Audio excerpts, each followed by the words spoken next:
La promesa del Padre. Nuestro tema de hoy es la promesa del Padre. En palabras de Jesús, de Lucas 24, yo enviaré la promesa de mi Padre. Vayamos a Lucas 24.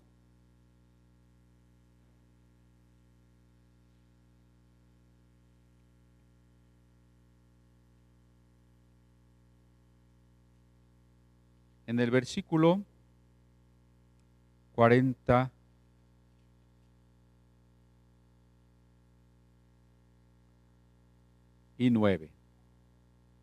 He aquí, yo enviaré la promesa de mi Padre sobre vosotros. Pero quedaos vosotros en la ciudad de Jerusalén hasta que seáis investidos de poder desde lo alto.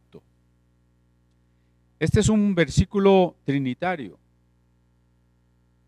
porque la promesa del Padre es el Espíritu Santo, porque quien lo enviará es Cristo, yo enviaré, y porque es promesa de Él, ahí está la Trinidad, el Padre, el Hijo, el Espíritu Santo, el Hijo que acaba de resucitar, que ha estado 40 días con sus seguidores más cercanos, fortaleciéndoles en la doctrina para que cuando Él no esté, ellos tengan el suficiente conocimiento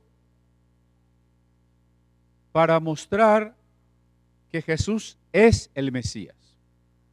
Y ese conocimiento y esa demostración la harán sus seguidores a partir de la ley, de los profetas y de los escritos. La Sagrada Escritura que llamamos el Nuevo Testamento. Aquellas clases de Jesús, aquella lectura luminosa de la ley, los profetas y los salmos. Luminosa porque no es lo mismo leer la ley mirando a Cristo que sin conocer a Cristo. No es lo mismo leer los profetas sin Cristo que conociendo a Cristo. Ni leer los salmos y todos los libros de esa sección sin Cristo. Por eso digo lectura luminosa. Esa enseñanza o doctrina y esa lectura luminosa que los apóstoles pudieron hacer gracias a su maestro, ¿en dónde quedó plasmada?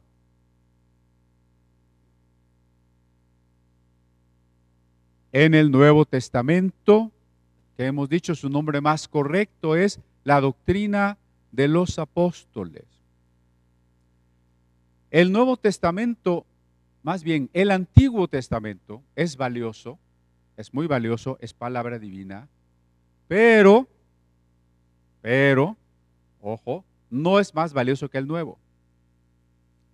Porque si la revelación es progresiva, el Nuevo Testamento es el pináculo, es el culmen, es el corolario de la revelación.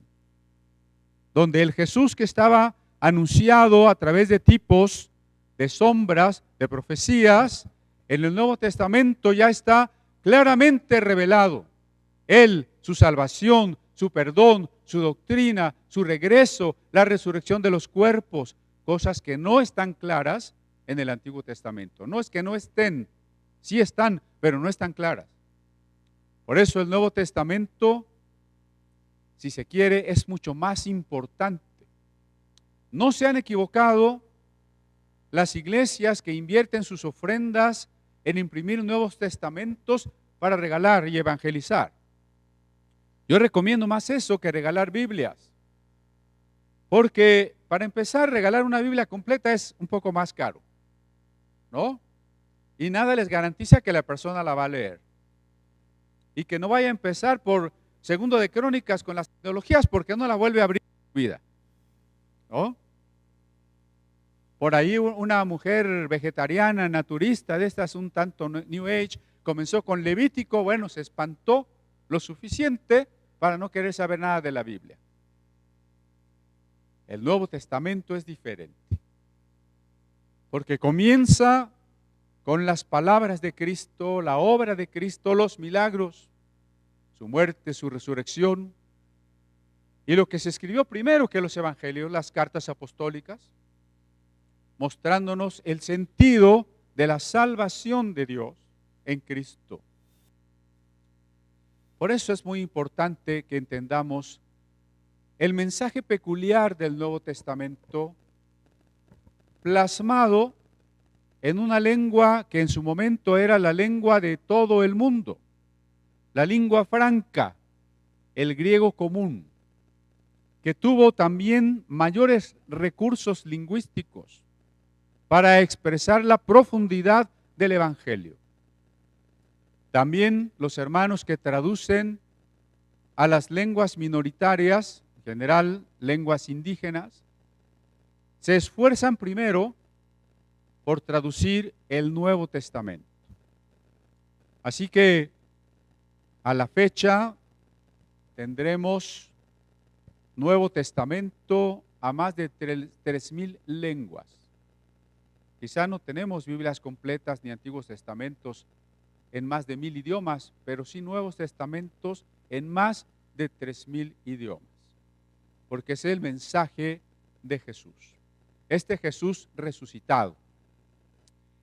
Este Jesús resucitado que antes de irse les deja claras instrucciones a sus discípulos. Yo enviaré la promesa de mi Padre. Recordemos muy bien esa frase. Si la pueden decir conmigo, yo enviaré la promesa de mi Padre. La tengamos de memoria porque de esto se trata precisamente el inicio del libro de los Hechos. Como es el mismo autor, Lucas. Lucas escribió el tercer evangelio y también el libro de los Hechos o de los Actos de los Apóstoles, que más debería llamarse el libro de los Hechos del Espíritu Santo. En realidad de los apóstoles solo nos presenta dos figuras centrales. Pedro del capítulo 1 al 12 y Pablo del capítulo 13 al 28. De los demás apóstoles se habla poco o nada, incluso no sabemos cómo murieron los apóstoles a no ser por la tradición. El libro de los Hechos termina, mejor dicho, no termina, queda inconcluso. Uno se queda, bueno, aquí dice que Pablo llegó a una isla, lo llevaban preso, llegó a Roma, no llegó a Roma, vio al emperador, no vio al emperador, lo mataron, cómo lo mataron, qué pasó con Pedro, con Mateo, con Tomás, cómo siguió la iglesia primitiva, el siglo II, no dice nada. ¿Y sabe por qué el libro de los Hechos no cierra? Porque es como algunas sinfonías, la sinfonía inconclusa. Porque si el libro de los Hechos terminara, colorín colorado, este cuento se ha acabado, estaría reducido al pasado, a anécdotas o a suponer que fue la imaginación de las primeras generaciones de cristianos. El libro de los Hechos está abierto porque narra la vida de la iglesia y usted y yo somos la iglesia. Porque narra la acción y la presencia del Espíritu Santo que hoy sigue con nosotros actuando hasta el fin de los tiempos. Y por eso el libro de los Hechos se sigue viviendo y se sigue escribiendo. Podemos leer en nuestras Biblias hasta el capítulo 28, pero usted y yo estamos haciendo y experimentando el capítulo 5293. ¿Sí o no? Estamos viviendo un capítulo más del libro de los Hechos. Ese libro que seguramente en la vida de resurrección habrá quedado completo. Y por decirlo así, allá lo podremos consultar. El capítulo de Casiodoro de Reina, el capítulo de las persecuciones a los valdenses, el capítulo de los grandes avivamientos, el capítulo de nuestros hermanos en las tribus africanas, el capítulo de nuestras propias vidas. ¿No le parece maravilloso? ¿Cómo une Lucas su evangelio con esta crónica de hechos? Precisamente conforme a este verso que hemos leído, Jesús dice: espérense a recibir la promesa, quédense en Jerusalén. Y entonces el verso 50, los sacó hasta Betania y alzando sus manos los bendijo. Hace rato cantamos levantando las manos, ¿no? No es un acto mágico. No vaya usted a pensar que cuando hacemos la oración de despedida, que algunos equivocadamente llaman bendición apostólica y levantan las manos, está saliendo vibración, así como en las caricaturas, para que se la lleven. Es un acto simbólico que expresa lo que Dios está haciendo, ¿no? Jesús alza las manos a la manera de la imposición de manos, pero como si fuese en forma colectiva. Es meramente un recurso didáctico, un símbolo. No hay magia en ello. Espero que quede muy claro, ¿no? Alguna vez me invitaron a una conferencia sobre sermón expositivo, una conferencia para pastores. Me parece muy bueno, hace mucha falta, que gracias a Dios había muchos pastores, pero había algunos de doctrinas extrañas. Uno de ellos, toda la reunión se la pasó barriendo el aire con sus manos, yo creo que para sacar los malos espíritus, ¿no? Eso no sirve para nada, ¿no? En la Biblia no hay magia. Alzó sus manos y los bendijo, y aconteció que bendiciéndolos, verso 51, se separó de ellos y fue llevado arriba al cielo. Ellos, después de haberle adorado, volvieron a Jerusalén con gran gozo y estaban siempre en el templo alabando y bendiciendo a Dios. Y el copista añade un amén. Pero si vamos al libro de los Hechos, vamos a ver que esto, que es lo último que dice Lucas, es también lo primero al comenzar el libro de Actos Apostólicos. Capítulo 1 de los Hechos. ¿Está conmigo? En el primer tratado, ¿cuál es el primer tratado de Lucas? El Evangelio, ¿sí? En el primer tratado, Teófilo, ¿quién era Teófilo? Hablamos de una teoría, más bien una hipótesis. Según el Códice Besa, puede ser el sumo sacerdote judío de aquel tiempo. De cualquier manera, el nombre es simbólico, amado de Dios. ¿Cuántos Teófilos hay aquí? Pues suena chistoso llamarse Teófilo, pero está bonito el significado, ¿verdad? El primer tratado, Teófilo, hablé acerca de las cosas que Jesús comenzó a hacer y a enseñar. Me gusta la precisión del lenguaje lucano, porque dice las cosas que Jesús comenzó. No lo da como un tiempo o un verbo en tiempo perfecto que ya se terminó, como algo que ha empezado pero continúa. Las cosas que Jesús comenzó, no ha terminado, ¿verdad que no? Las sigue haciendo. Y dice dos verbos más: a hacer y enseñar. No solo palabras, acciones de vida, pero también acciones milagrosas, porque el Evangelio es ambas cosas, teoría y praxis, hacer, enseñar, conocer, saber, vivir, obedecer, creer, las dos cosas, ¿no? Me gusta mucho esta precisión. Jesús comenzó a hacer y enseñar. Y hasta el día en que fue recibido arriba, hasta que Jesús fue recibido arriba, después de haber dado mandamientos por el Espíritu Santo a los apóstoles que había escogido. Esta semana celebramos la ascensión de Cristo, el día de antier, ¿no? Más o menos fue la conmemoración de la ascensión de Cristo. Ya platicaremos más adelante por qué no es una ascensión física, aunque lo sea en apariencia. Es en apariencia porque la intuición humana, que ya hemos comentado, del cielo, es lo inalcanzable, lo sublime, lo divino. Mientras que lo bajo, el suelo y lo que está debajo del suelo, al ser humano le da la sensación de la muerte, de lo inmundo, de lo bajo, ¿sí? Por eso la serpiente que se arrastra y come polvo. Entonces,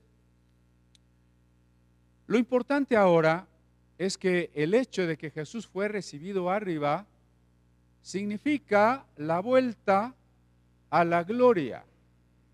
Recuerde que cuando Jesús decide que ha llegado el momento, y el Padre decide que ha llegado el momento de que el Hijo de Dios, infinito, glorioso, omnipotente, se reduzca a la combinación de dos pequeñas células, un óvulo y un espermatozoide. En ese momento, en ese instante, el instante en que se inicia la persona humana, el instante en que después del cual interrumpir a propósito el desarrollo de esa vida es un asesinato. A partir de ese instante, Jesús se ha humillado. Ha comenzado la humillación. Por eso, subrayé, desde su estado de gloria y omnipotencia, haberse reducido a esas dos pequeñas células que se fundían para dar un nuevo ser sobre la tierra, hijo de Dios, hijo del hombre, Jesús empezaba su proceso de humillación, de kenosis, anonadamiento. Ahora, cuando Jesús salió de la tumba, en el momento de la resurrección, comenzó su proceso de exaltación. Imaginemos entonces primero una línea que desciende. El Hijo de Dios se hace humano, lo cual es ya un anonadamiento muy grande, porque de lo infinito se vuelve cielo. Pero falta, porque estando en la condición de siervo, dice Filipenses 2, fue obediente hasta la muerte, muerte ignominiosa, muerte de cruz. Y luego gustó la muerte. Dios gustó la muerte. Incomprensible tanto para una lógica como para una captación de la inmensidad de su amor. Esa fue su humillación. Por eso yo he insistido que si Jesús es la mayor gloria de Dios, y lo dice claramente San Juan, en él habitó la plenitud de la deidad. Vimos su gloria, gloria como del unigénito del Padre, lleno de gracia y de verdad. Y Colosenses complementa la plenitud de la deidad corporalmente. Si Jesús es la máxima expresión del Padre, de su amor y de su gloria, y Jesús se humilló y sufrió, se debilitó y se anonadó, entonces esa renuncia amorosa, esa debilidad que Jesús sufre en la cruz, es la mayor gloria de Dios. Aunque nos vean feo cuando decimos eso. Pero si podemos comprender que eso es la mayor manifestación del amor divino, es claro. La resurrección es el primer momento de la glorificación. Dos momentos de humillación. Primero, encarnación. Segundo, muerte, con todo lo que rodea a cada cosa. ¿Sí? Esa encarnación en la que Jesús es un niño ordinario, no tiene superpoderes. Esa muerte que es de cruz. Dos momentos de la humillación, dos momentos de la exaltación. El primero, volver a vivir con un cuerpo inmortal.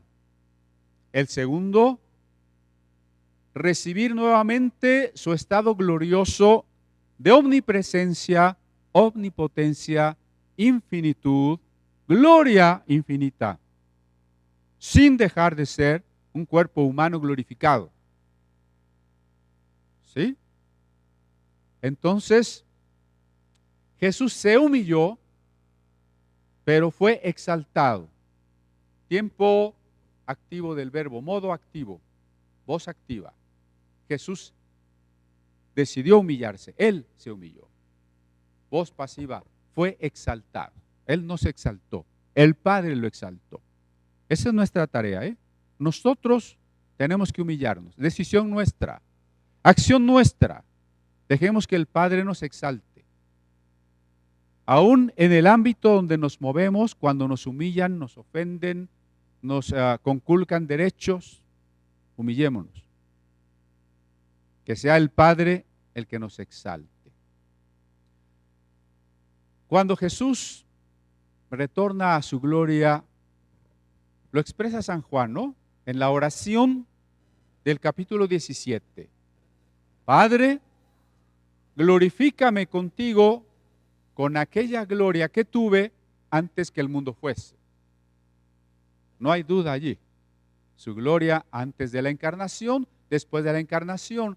Conste que este antes y después solo se puede aplicar a esta esfera que se llama espacio-tiempo. En el momento en que Jesús es glorificado y trasciende la esfera espacio-tiempo, es el Hijo del Hombre celestial. Y como Hijo del Hombre celestial, puedo decir que está en la dimensión de eternidad. Y por ello podemos encontrarlo en el Antiguo Testamento. Como Melquisedec, como el ángel de Jehová, como aquel ángel a quien Abraham le lava los pies. Entonces Jesús se apareció con un cuerpo antes de la encarnación. No podemos decirlo así si estamos hablando de la dimensión tiempo. Pero si estamos hablando de la dimensión eternidad, el tiempo no es obstáculo. Bueno, eso está un poco complejo, no me voy a detener allí. Mejor vamos a recuperar esta idea. La ascensión es la plenitud de la glorificación del Cristo humillado. Los evangelios nos presentan al Cristo humillado. Aunque terminan relatando la resurrección, es el libro de los Hechos el que nos presenta al Cristo glorificado. El libro de los Hechos nos presenta al Cristo glorificado. ¿De qué manera? Primero, la ascensión. Lo importante de la ascensión, decíamos, no es física, porque ya hemos dicho que el trono de Dios es un símbolo y no una silla material. Y que como Dios es espíritu y no es materia, Dios no ocupa un lugar en el espacio, así que la pregunta, ¿dónde está el cielo?, es ociosa, ¿no? Pero entonces el cielo no está arriba de nosotros. Bueno, sí, las nubes sí están arriba de nosotros. Pero el cielo con mayúscula no está arriba de nosotros, ¿por qué? Porque en el universo no hay una arriba, ¿no? Nada más por eso. Pues porque recuerde que el arriba que de este momento de la reunión será nuestro abajo en la noche. Entonces, ¿dónde quedó el cielo? ¿Sí? El cielo es la presencia de Dios, o mejor dicho, el hecho de que todo cuanto existe solo puede seguir existiendo porque está en Dios. Ese es el cielo, ¿no? Cuando el ser humano consciente, racional, moral, percibe la comunión y la presencia con ese Dios, entonces experimenta, se le abren las puertas del cielo. ¿Sí? Eso es el cielo. Entonces, que Jesús haya sido recibido arriba, sí, no dudo que haya sido otro recurso didáctico que los apóstoles vieran que subía, para que ellos entendieran. Ellos no tenían un concepto del universo de nuestro tiempo, ¿verdad que no? Que ellos vieran a Jesús subir era suficiente para que comprendieran lo importante. Lo importante es el contenido teológico. ¿Cuál es el contenido teológico de la ascensión? Que Jesús ya no está humillado, es plenamente glorioso, omnipotente, Rey de reyes y Señor de señores, y que todos sus enemigos están siendo puestos debajo de sus pies. El texto en el Antiguo Testamento, aludiendo a Jehová, en el Nuevo a Jesús, dice: por escabel, por taburete, por tapete, por alfombra de tus pies, ¿no? Así que el cristiano no vive más con temor. No puede vivir más con temor. ¿Qué nos depara el futuro? No lo sé, pero no tengo por qué tener temor. ¿Cómo voy a morir? No lo sé. ¿En qué voy a trabajar? ¿Voy a tener dinero? ¿De qué me voy a enfermar? ¿Qué problemas voy a enfrentar?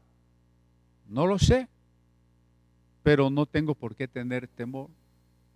Ni tampoco de los poderes demoníacos. Los poderes demoníacos que se manifiestan en lo humano. ¿Cómo se manifiestan? ¿Cómo se manifiestan los poderes demoníacos en lo humano? Por ejemplo, en las ideologías y las mentiras que se difunden y que predominan. Esos son poderes demoníacos. Y esta semana, 2 o 3, no eran más, mujeres cerraron una iglesia cristiana con sus carteles de protesta por sus ideas feministas, ¿no? O sea, hay un ataque cada vez más directo contra las iglesias. Son poderes demoníacos. Pero también la injusticia del sistema económico y del sistema político son poderes demoníacos. Lo que vivimos en México, donde más del 35% del territorio nacional está bajo control del crimen organizado, me quedo corto, ¿no? Donde para una visita del presidente a una región, el retén es de personas que no son soldados, criminales organizados, poderes demoníacos, ¿no? Pero cuando Jesús ha ascendido y dice que nada nos puede apartar del amor de Dios, ni principados, ni potestades, ni ninguna cosa criada, significa que no vamos a tener temor de nada de eso. Por encima de todo ello está Jesús. No quiere decir que no vayamos a tener pruebas. No nos consolemos falsamente, ni pensemos que como Dios maneja todas las cosas, pues nos despreocupamos irresponsablemente. Les pongo un ejemplo. Cuando compartimos de hermanos perseguidos, hay quien contesta: Dios está en control. Primera, es una redacción pésima, ¿no? En todo caso se tendría que decir: Dios tiene el control. Dios está en control, no lo digan jamás, ¿verdad? Pero además, ¿eso qué quiere decir? Que entonces no me importa que los hermanos sufran allá, que Dios se ocupe. A eso me refiero. Nuestra fe no es eso. no es desentenderme de los problemas, ni suponer que no seré probado, que no sufriré, sino que en medio de toda prueba, la victoria es mía porque Él ha vencido. Yo soy victorioso porque Él ha vencido. Y como Él está ascendido, el cristianismo no puede ser una religión supersticiosa. Estas ideas que se han infiltrado en las iglesias, cuidado hermano, esta botella tiene demonios porque el que se la vendió estaba endemoniado. Este refresco tiene demonios porque antes de embotellarlo sacrifican niños y le echan tantita sangre de niño. Eso predican. Y van a las casas y dicen, ese cuadro, ese muñeco, ese florero, esa rana, tírala, quémala. Esos discos tienen demonios. Y el cristiano vive en temor de que por cualquier cosa se le meta un demonio y de que le estén haciendo brujería. Ay, los vecinos ya me echaron un huevo en la puerta. Hermano, no tenemos que tener miedo de nada de eso. Es que en mi casa, en la noche, se oye que caminan en la azotea, cadenas. Me invitaron a orar por un niño endemoniado. Pastor, venga. Yo no voy, a mí me da miedo, vaya usted. No debemos de tener miedo porque el Señor está ascendido, ¿no? Ha vencido en la cruz, ha vencido en la resurrección, pero se ha sentado en su trono. ¿Sabe lo que eso significa? Bueno, a partir de esa maravillosa verdad, leamos los siguientes versos.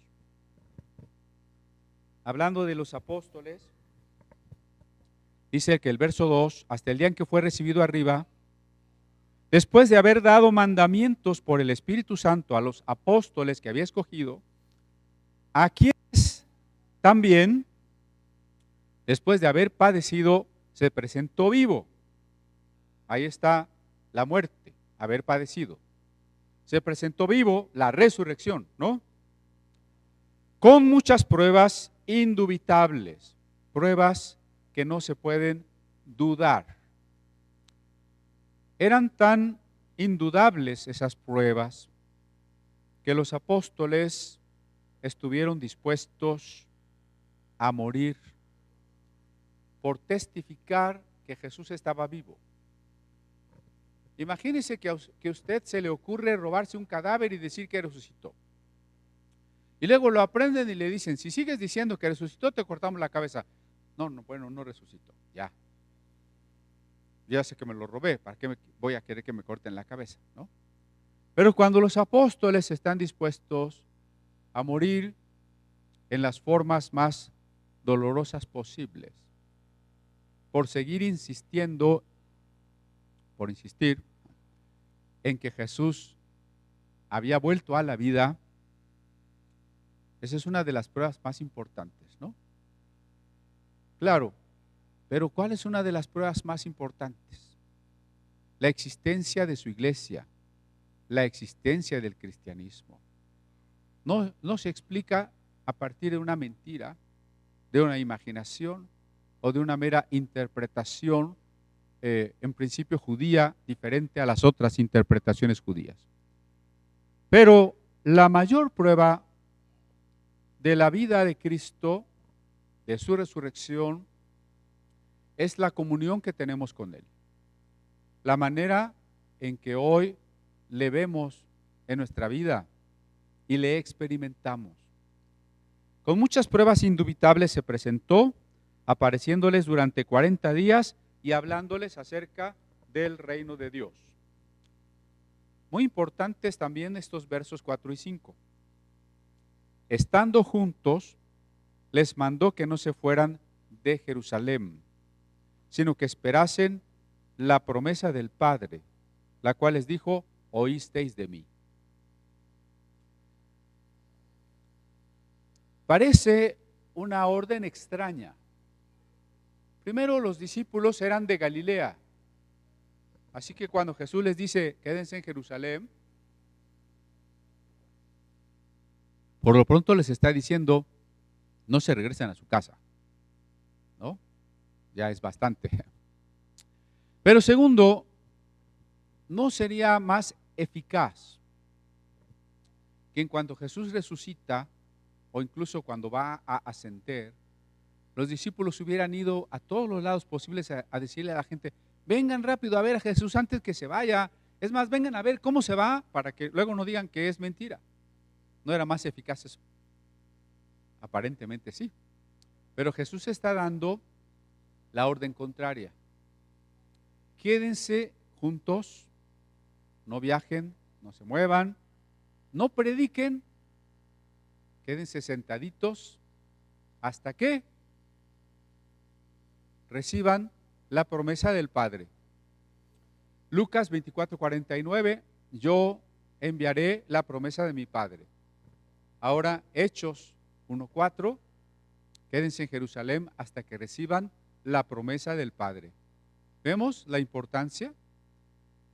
Cuando comenzamos a hablar del Evangelio de Lucas, explicábamos claves para entender el Evangelio, y una de ellas será el papel que Lucas reconoce, que subraya a la persona del Espíritu Santo, ¿no? Es uno de los mensajes más importantes. Claro, es Cristo, pero Cristo por el Espíritu Santo. Van a recibir la promesa del Padre. Y luego nos va a decir cuál es esa promesa del Padre.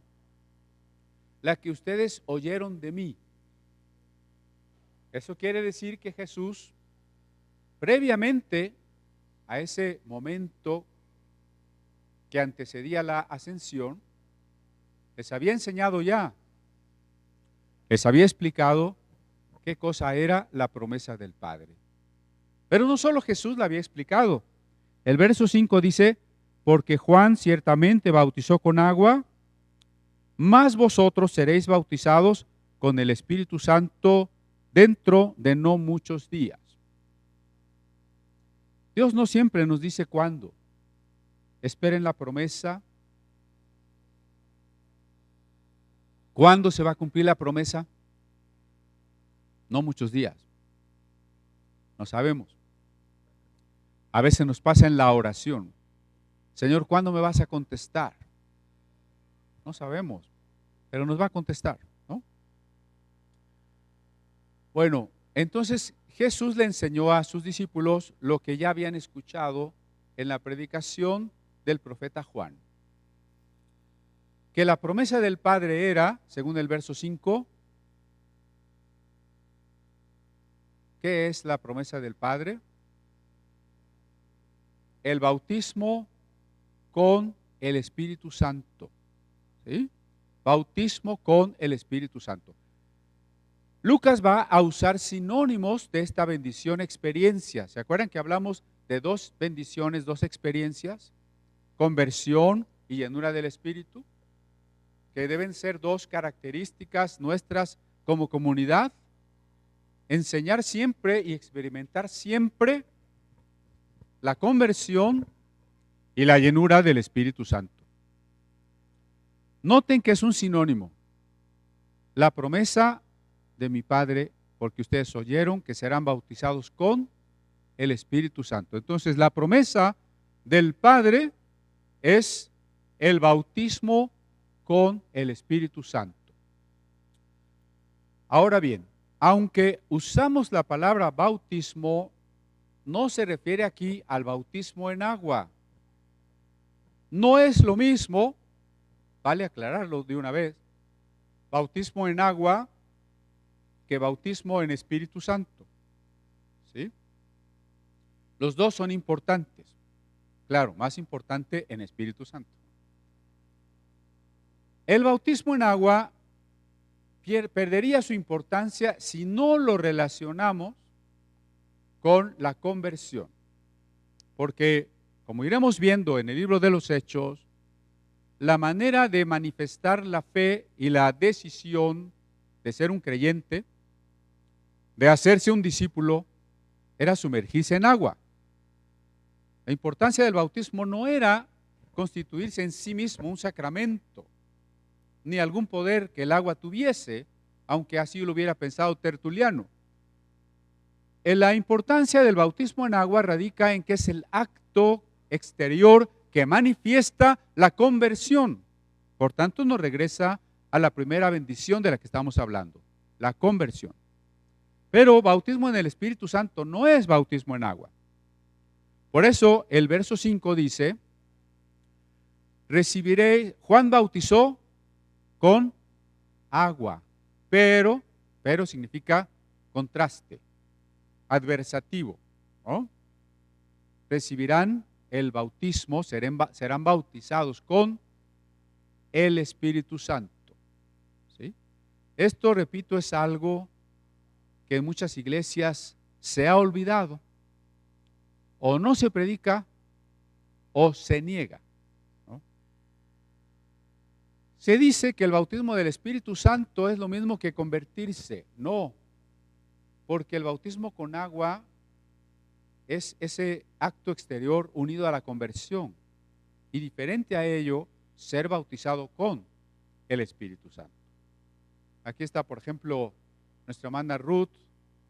Recordarás aquellos años de gran controversia allá en la iglesia que asistíamos cuando éramos adolescentes, ¿no? Sobre este punto exactamente.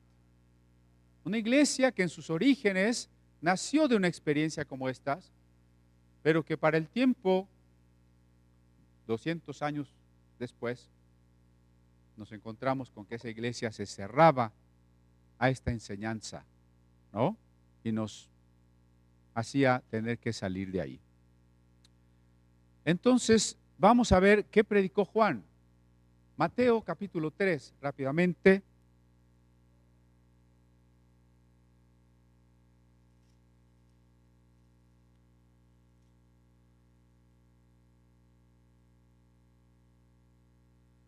Dice Mateo 3:11. Yo a la verdad os bautizo en agua para arrepentimiento, pero el que viene tras mí, cuyo calzado yo no soy digno de llevar, es más poderoso que yo. Él os bautizará en Espíritu Santo y fuego. Aquí está otra vez el contraste, ¿no? Juan el Bautista ha dejado claro, y así lo registra el Evangelio de Juan, que él es menor que Jesús, porque los discípulos de Juan pensaban que Juan era mayor que Jesús, y posteriormente se volvieron una secta, ¿no? Los mandeos, que no aceptaron a Jesús. Pero Juan dice, yo soy menor que Jesús, yo solo puedo bautizar en agua. El que viene detrás de mí, el Mesías, los bautizará con Espíritu Santo y fuego. El pastor Víctor y un servidor los podemos bautizar en agua, pero no los vamos a bautizar en agua porque eso lo puede hacer cualquier discípulo. ¿O no? Nosotros no, como pastores normalmente no bautizamos en agua, para que no se piense que solo los ministros tienen el poder de bautizar. No es ningún poder, es un mandato que a quien le prediquemos, lo invitemos a bautizarse y usted que le está predicando, lo bautice. Yo no sé si usted está acostumbrado a ello, porque quizá venimos de ámbitos donde solo el que tiene un cierto poder, una cierta ordenación, es el que puede bautizar. Y uno es un hijo de policía, ¿no? ¿Cuántos aquí pueden bautizar a otro hermano o hermana? A ver, levanten la mano todos. Bueno, si no está bautizado, pues no. Pero si usted ya está bautizado y usted le predica a una persona, usted no solo puede, debe bautizar.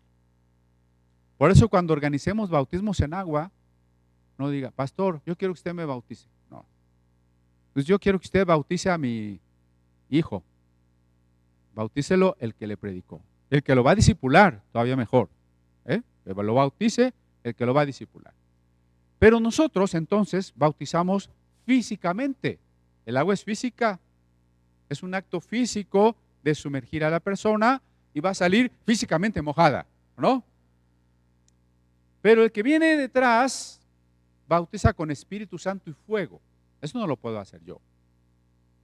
Eso lo puede hacer solo Jesús, ¿no? Nosotros lo imploramos y lo imploramos muchas veces con otro símbolo, la imposición de las manos. Pero nosotros no bautizamos en espíritu. Jesús es el que bautiza con espíritu. Yo enviaré. Entonces, una doctrina fundamental tiene que estar en el Antiguo Testamento, en los Evangelios, en las cartas, ¿o no? A veces se hacen doctrinas fundamentales de algo que está en un solo pasaje, como el milenio. El milenio está en un solo capítulo de Apocalipsis y además es un libro simbólico. Y ahora resulta que el milenio es clave. No. Este sí es una doctrina importante. La leímos en Joel 2, ¿se acuerda? Y en los posteros días, dice Dios, derramaré mi espíritu sobre toda carne, vuestros hijos y vuestras hijas profetizarán. Sobre mis siervos, sobre mis siervas, derramaré mi espíritu. Los ancianos soñarán sueños, los jóvenes verán visiones. ¿Recuerdan? Está en Jeremías, en Ezequiel, daré mi espíritu, les cambiaré el corazón, un corazón de carne, escribiré mis leyes en sus corazones. Ahí está. Luego en los evangelios, está en Mateo, ¿no? Este es uno de los relatos que está en los 4 evangelios.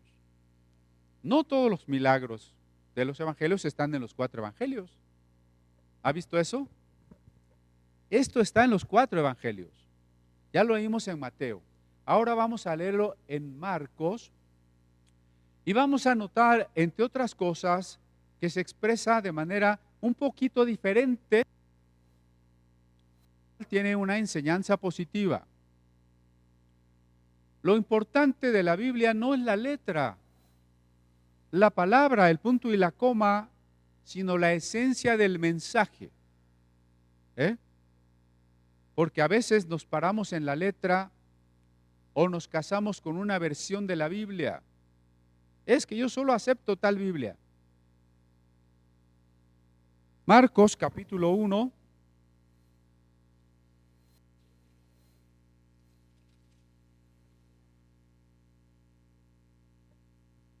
Dice el verso 8, bueno, el 7. Viene tras mí el que es más poderoso que yo, a quien no soy digno de desatar encorvado la correa de su calzado. Ahí cambia un poco a como lo dice Mateo, pero la esencia es la misma. ¿Sí? Que esto nos ilustre para ver que las traducciones son importantes no por las palabras que como forma utilicen, sino de qué manera conservan el contenido del mensaje. Yo a la verdad os he bautizado con agua, pero Él os bautizará con Espíritu Santo. ¿Sí? Decía yo que la iglesia perdió mucho tiempo esta enseñanza, esta verdad. En el siglo XX ha despertado mucho esta enseñanza. En el mundo evangélico, sobre todo en la denominación pentecostal y en el mundo católico, en la renovación carismática, ¿no? Así, en los dos ámbitos, tanto el evangélico como el católico, se ha vuelto a vivir esta experiencia de ser lleno del Espíritu Santo, que tanta gente había olvidado. Y ha sido una bendición de fervor, de avivamiento para todos aquellos que participan en los grupos de búsqueda de la llenura del Espíritu y de las iglesias que se sienten vivas, ¿no? Fervorosas, ardientes. Claro, hay que estar atentos porque también ha habido doctrinas no bíblicas que con el pretexto del Espíritu Santo introducen cualquier enseñanza. ¿Sí? Y ahí tenemos que encontrar el equilibrio. ¿Qué dice la Biblia y qué no dice la Biblia? Si la Biblia enseña, como estamos mirando en muchos pasajes, la importancia de ser bautizados con el Espíritu Santo, porque miren, ya se aclaró. Jesús dice en Lucas, esperen la promesa. En Hechos, esperen la promesa que oyeron de Juan. Ahora estamos retomando a Juan. Y las palabras de Juan están registradas por los 4 evangelistas, ¿no? Entonces es una doctrina importante. Pero, por ejemplo, cuando alguien dice, aquí está soplando el Espíritu Santo, entonces pasen a orar, yo les voy a imponer las manos y ustedes se van a caer. De manera sutil, parece que seguimos en la misma sintonía del mover del Espíritu Santo, ¿o no? Solamente que orar por alguien y que se caiga al piso no está en la Biblia. Pequeño detalle. ¿Sí? Qué bonito culto, ¿no? Qué poder, mira, la gente se cae cuando oran. Es el Espíritu Santo. ¿Cómo sabes que es el Espíritu Santo? Si fuera el Espíritu Santo, estaría en la Biblia. No estoy negando que el Espíritu Santo actúa. Queremos que actúe más en nuestras vidas, queremos que actúe más en nuestra iglesia. Y sabemos que hay dones, y que hay milagros, y que hay ministerios. Pero, tristemente, la triste desviación que nuestra iglesia hoy ha sufrido, la iglesia en general, es aceptar emocionalismos, sensacionalismos, revelaciones y doctrinas que no están en la Biblia, con el pretexto de que eso es avivamiento, de que el Espíritu Santo es el que está dándome esa revelación. ¿Sí? El Señor me está revelando que todos los que ofrenden hoy su carro, el Señor les va a dar otro más lujoso. ¿No me creen? Qué incrédulos. Porque no está en la Biblia eso, ¿verdad?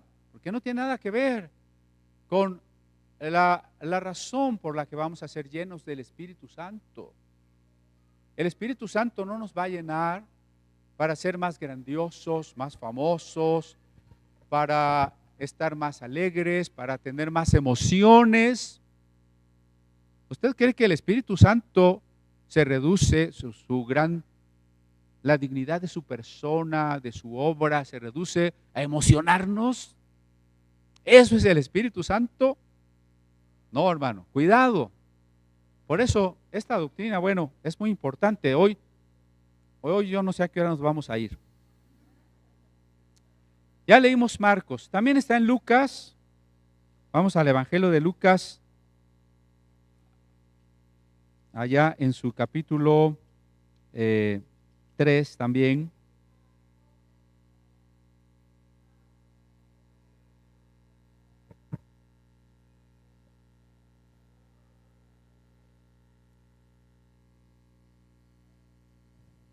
Dice el versículo 16.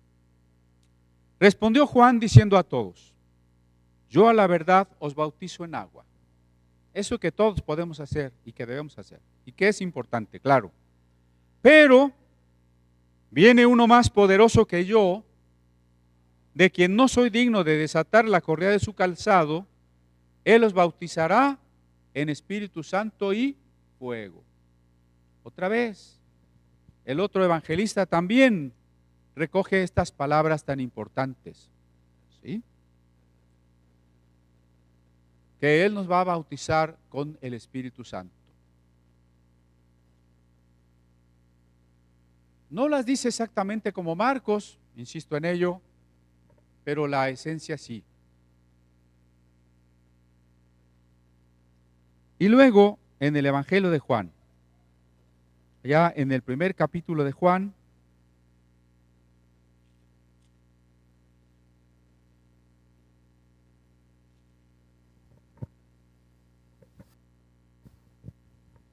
dice en el versículo 31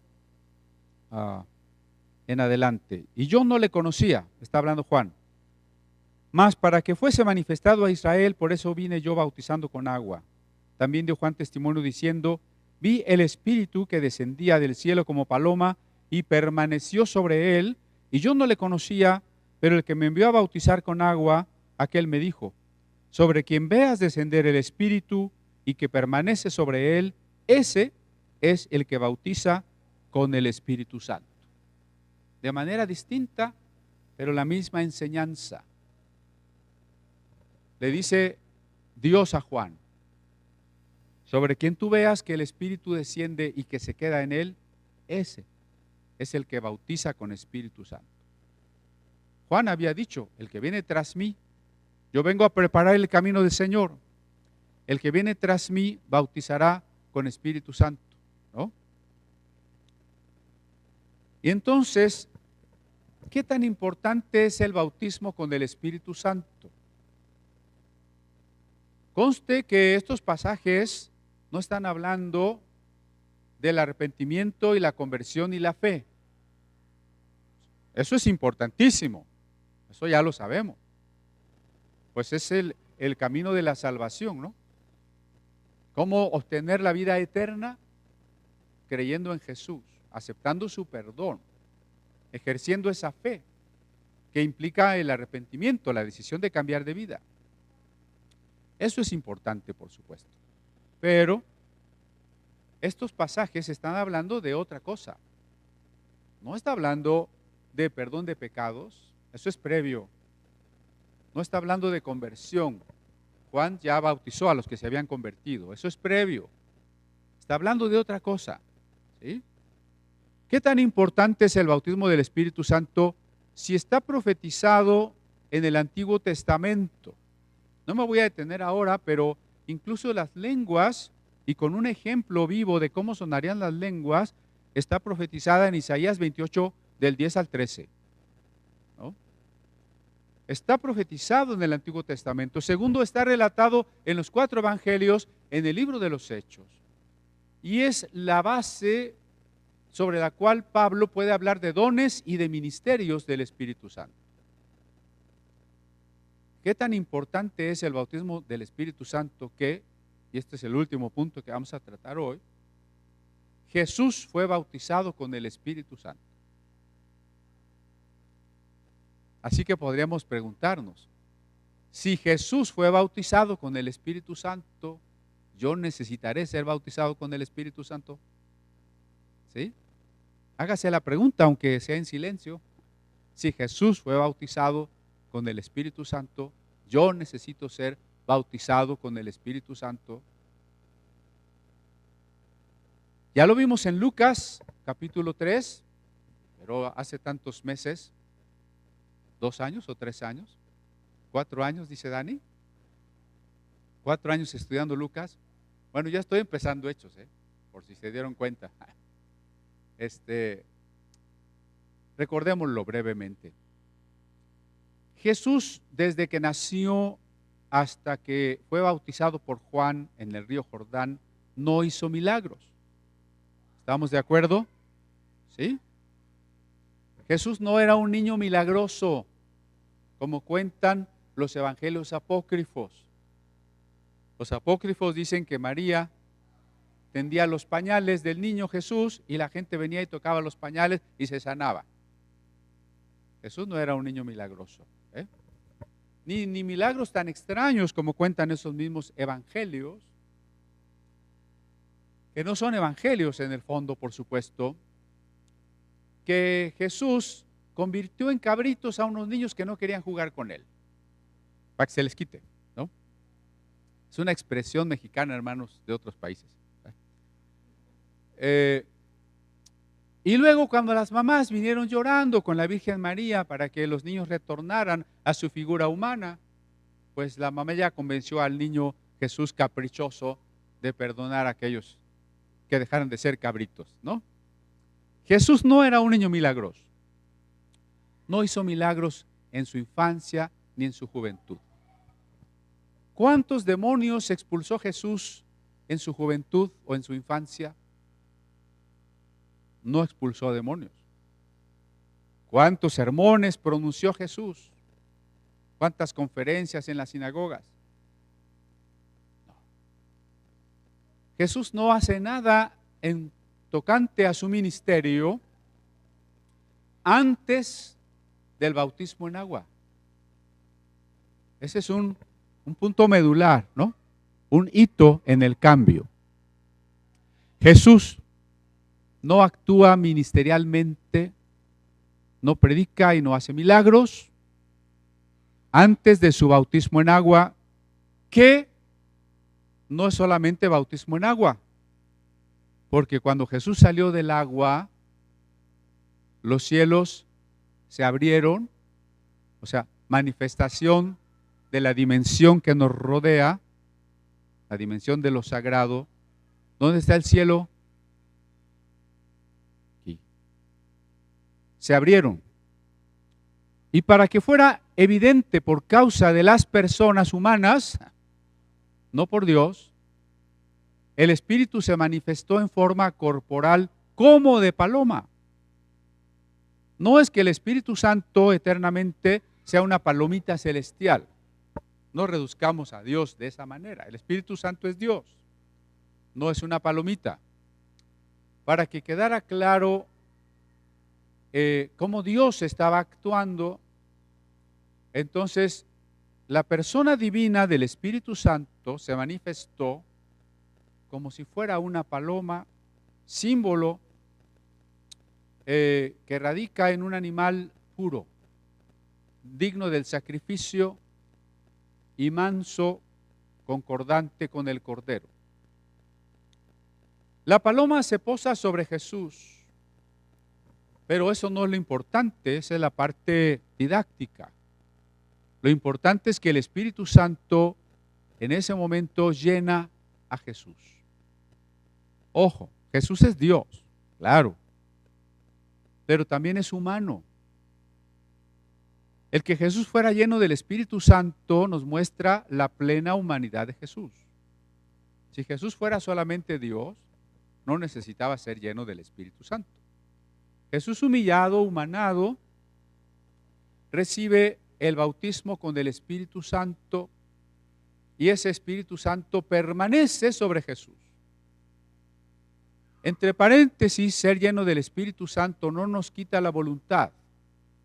Quizá usted ha conocido a un creyente que ya había experimentado la llenura del Espíritu, que quizá usted sabe, él tenía algún don o había hablado en lenguas y ahora se porta tan mal que usted dice, pero ¿cómo esa persona fue llena del Espíritu Santo?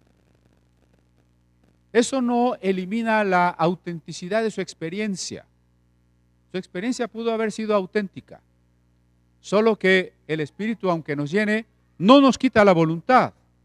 Y si estando llenos del Espíritu Santo, después cedemos a la tentación, no significa que una persona llena del Espíritu nunca pueda volver a pecar. De hecho, Jesús, ¿cuándo fue tentado? Después de ser lleno del Espíritu, ¿no? ¿Se acuerdan del relato? Después de ser lleno, fue llevado por el Espíritu al desierto para ser tentado del diablo. Entonces, no vaya a pensar, ya me van a llenar Jesús del Espíritu Santo y ya ni voy a pecar. Usted va a seguir siendo tentado y a lo mejor se lo llevan al desierto. Pero después que Jesús fue lleno del Espíritu Santo, ahora sí predicó, ahora sí sanó enfermos, resucitó muertos, expulsó demonios, ¿no? ¿Qué entonces necesitó Jesús para iniciar la tarea para la cual había venido? Ser lleno, ser bautizado con el Espíritu Santo. Entonces, si Jesús le dice a sus discípulos, espérense hasta que reciban la promesa, y Jesús esperó en la carpintería hasta que recibió la promesa, ¿qué tenemos que buscar usted y yo? La promesa, ¿no? ¿Qué necesitamos usted y yo? La promesa. Si Jesús necesitó ser lleno del Espíritu, si los apóstoles necesitaron ser llenos del Espíritu, si otros discípulos y mujeres que estaban allí aquel día, incluida María, la madre de Jesús, necesitaron ser llenos del Espíritu, usted y yo necesitamos ser llenos del Espíritu. Por tanto, en esta semana de oración que aún continúa, que esta sea nuestra petición. Señor, la promesa que tú has dado para todos, la promesa que es también para mí, quiero experimentarla, quiero vivirla. Lléname, bautízame con tu Espíritu Santo. Al igual que en la conversión, Jesús ya murió por nosotros. ¿Qué necesitamos ahora? Aceptar ese perdón, ¿no? Claro, le decimos, Señor, perdóname, entra en mi vida, pero ya lo ha hecho, ya lo ha hecho. Mi respuesta es la que falta, ¿no? Creer en Jesús. En el caso de la llenura del Espíritu Santo es lo mismo. El Espíritu Santo ya ha descendido, Cristo ya la ha prometido, Él está listo a llenarnos. Falta nuestra respuesta. Nuestra respuesta es pedirlo con tal solicitud, con tal actitud que implique la entrega, la rendición total. Y entonces no hay más que esperar, ¿no? Ese es el mensaje que Él nos da para vivir, para orar en esta semana.